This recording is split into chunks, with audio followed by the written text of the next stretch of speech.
இறையேசுவில் பிரியமான அன்பு சகோதர சகோதரிகளே, கோடி அற்புத புனித பதுவை அந்தோணியாரின் அன்பு பக்தர்களே, இன்று செவ்வாய்க்கிழமை, மாதத்தின் முதல் செவ்வாய்க்கிழமை புனித அந்தோணியாருக்கு ஒப்பு கொடுக்கப்பட்ட நாள். இன்று புனித பதுவை அந்தோணியாரையும் அதே சமயத்தில் புனித வனத்து அந்தோணியாரையும் நினைவு கூறுகின்றோம். புனித வனத்து அந்தோணியாரை சில இடங்களிலே பெரிய அந்தோணியார் என்றும், புனித பதுவை அந்தோணியாரை சிறிய அந்தோணியார் என்றும் கிராமத்திலே அழைப்பார்கள். புனித பதுவை அந்தோணியார் புனித வனத்து அந்தோணியாருடைய போதனையாலும் வாழ்வாலும் கவரப்பட்டு பெர்னாந்து என்ற தனது பெயரை அந்தோணி என்று மாற்றிக்கொண்டார். புனித அந்தோணியாரின் வாழ்க்கையிலே எவ்வளவோ புதுமைகளை பார்த்திருக்கின்றோம். 1600ஆம் ஆண்டு கோவாவிலே நடந்த ஒரு உண்மையான நிகழ்வு. புனித பதுவை அந்தோணியருக்காக ஒரு ஆலயம் கட்ட வேண்டும் என்று மக்கள் நினைத்தார்கள். அந்த ஆலயம் கட்டுகின்ற பொழுது ஒவ்வொரு நாளும் பார்த்தால் பல்வேறு விதமான கொடிய பாம்புகள், நல்ல பாம்பு, கட்டுவிரியன் பாம்பு என்றெல்லாம் வந்து அவர்கள் செய்கின்ற அந்த வேலைக்கு இடையூறாக இருந்தது. ஒரு நாள் அல்ல, 2 நாள் அல்ல, பல மாதங்கள். எப்போதெல்லாம் அவர்கள் வேலை பார்க்கின்றார்களோ அப்போதெல்லாம் அங்கு பல்வேறு விதமான விஷ பாம்புகளும் விஷ பூச்சிகளும் அவர்களுடைய வேலையை தொடர விடாமல் தடுத்தன. என்ன செய்வது என்று அறியாமல் அதன் பிறகு அவர்கள் தீர்மானித்து அந்த இடத்திலே புனித பதுவை அந்தோணியாருடைய ஒரு சுரூபத்தை அங்கு வைக்கின்றார்கள். அந்த புனித பதுவை அந்தோணியாருடைய சுரூபத்தை வைத்துவிட்டு அடுத்த ஒரு சில நாட்களிலே அவர்கள் சென்று பார்க்கின்றார்கள். அந்த விஷ பாம்புகள் எல்லாம் அந்த புனித பதுவை அந்தோணியாருடைய காலிலே சுருண்டு செத்து கிடந்தன.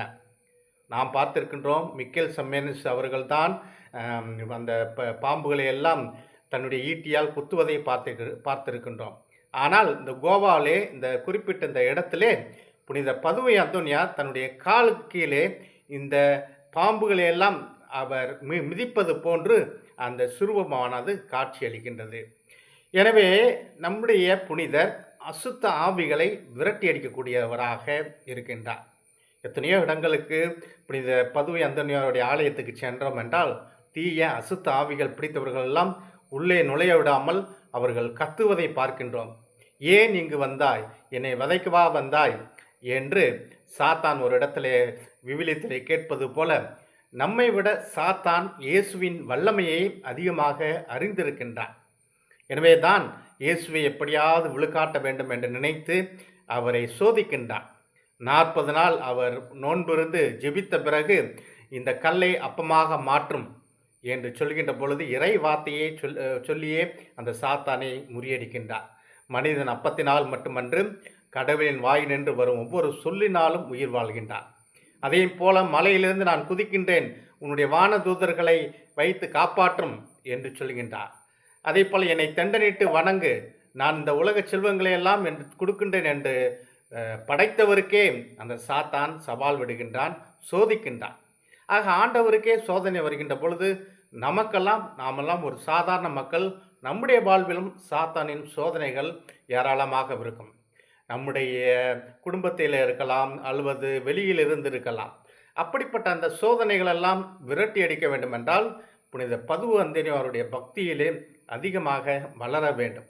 எங்கெல்லாம் அசுத்த ஆவியின் செயல்பாடுகள் இருக்கின்றதோ அங்கெல்லாம் புனித பதுவை அந்தோணியாரின் சுரூபமோ அல்லது எனக்கு தூங்கும் போதெல்லாம் கெட்ட கனவுகளாக வருகின்றது, ஒரு நிம்மதியான தூக்கம் இல்லை என்று நினைத்தோம் என்றால் புனித அந்தோணியாரை நோக்கி ஒரு ஜெபம் சொல்லிவிட்டு புனித அந்தோணியாரின் படத்தை நம்முடைய தலையணையின் அடியில் வைத்து கொண்டு நாம் உறங்குகின்ற பொழுது நிம்மதியாக தூங்க முடியும். மனித வாழ்க்கையிலே நாம் சந்திக்கின்ற ஒவ்வொரு தீய சக்திகளையும் வெல்ல வேண்டும் என்றால் இத்தகைய அந்தோணியாரின் பக்தியிலே வளர வேண்டும். எனவேதான் அவர் சிலுவை அடையாளம் மறைந்து இத்தகைய தீய சக்திகளை அவர் விரட்டி அடிக்கின்றார். சில சமயங்களிலே நாம் ஒரு சிலுவை மரத்தை அல்லது சிலுவை சுரூபத்தை நாம் நம்முடைய வீட்டில் வைக்க தயங்குகின்றோம். பாடுகள், துன்பங்கள் அதிகமாக வரும் என்று. ஆனால் அதெல்லாம் இல்லை.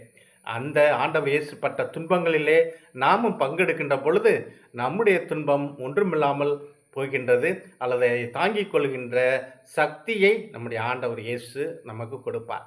ஆகவே இன்றைய நாளிலே மாதத்தின் முதல் செவ்வாய்க்கிழமையிலே நாம் புனித பதுவை அந்தோணியாருடைய ஆலயம் அல்லது வனத்து அந்தோணியாருடைய ஆலயம் எங்கெல்லாம் இருக்கின்றதோ நாம் அங்கு செல்வோம். திருப்பலியிலே பங்கெடுப்போம்.